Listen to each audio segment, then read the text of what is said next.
Mr. Batten for 2.5 minutes. Thank you, Madam President. Every time we think that things can't get worse, they do. Every time Mrs May gets up to speak, we think that she may say something to resolve the situation. Instead, she just sinks lower into tragedy and farce. Now she's handing the Brexit hot potato to Jeremy Corbyn, and apparently the European Union will decide whether we take part in the European elections or not. Now, has the whole Brexit process fiasco been an elaborate conspiracy between Mrs May and the EU, or is it just due to her monumental incompetence? Either way, we have to hand it to you, Mr Juncker, Mr Barnier. You have done what Philip of Spain, what Napoleon, what Kaiser Wilhelm and Hitler couldn't do. You have brought Britain to its knees without firing a single shot. But you could not have done any of these things without the connivance of the traitors, quislings and collaborators in the British Parliament and British establishment.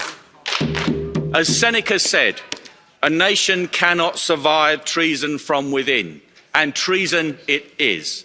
Mrs May and the Tories planned to betray Brexit from the start.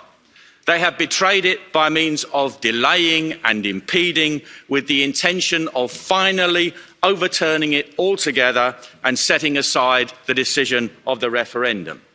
Many of the 17.4 million people in the UK who voted Leave now believe that their vote is pointless. But Britain is still nominally a democracy, and the vote is the only weapon that ordinary people have. Those 17.4 million people can still vote for Brexit, and they can make a start on the 2nd of May, when the UK Independence Party is fielding candidates up and down the country in the English and Welsh local elections.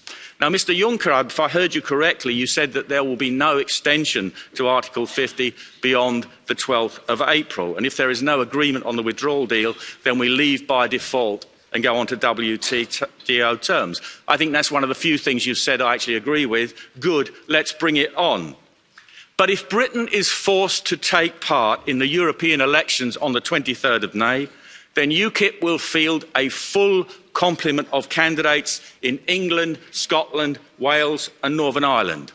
There will be no deals or alliances with opportunist parties and their daily allowance-grabbing candidates. UKIP will stand on the policy of unilateral and unconditional withdrawal, no compromises and no surrender. And UKIP will carry forward that policy into the next general election. UKIP will accept no agreement on any other terms. We stand for a complete and total exit from the European Union. The struggle to set Britain free from the European Union continues. UKIP leads that struggle. Vote UKIP, vote Brexit. Mr Smith, Alan Smith, you were raising...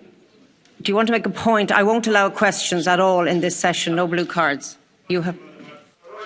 Rule 11, paragraph 3 of our Rules of Procedure to make a point of order about what was a flatly disgraceful speech from Mr Batten right there.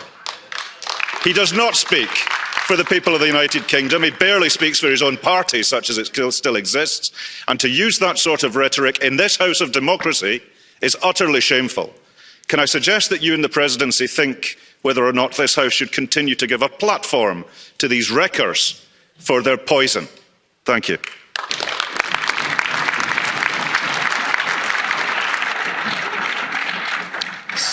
Excuse me, Mr Batten, I have the microphone and I will speak, and then I may allow you to speak.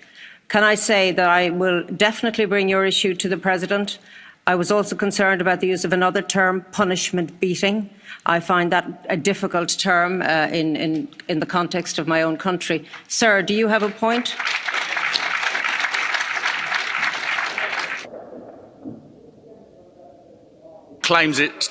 This gentleman represents a party which claims it wants independence, and yet it's happy to be subservient to the European Union. By all means, ban me and watch my vote go up in the United Kingdom.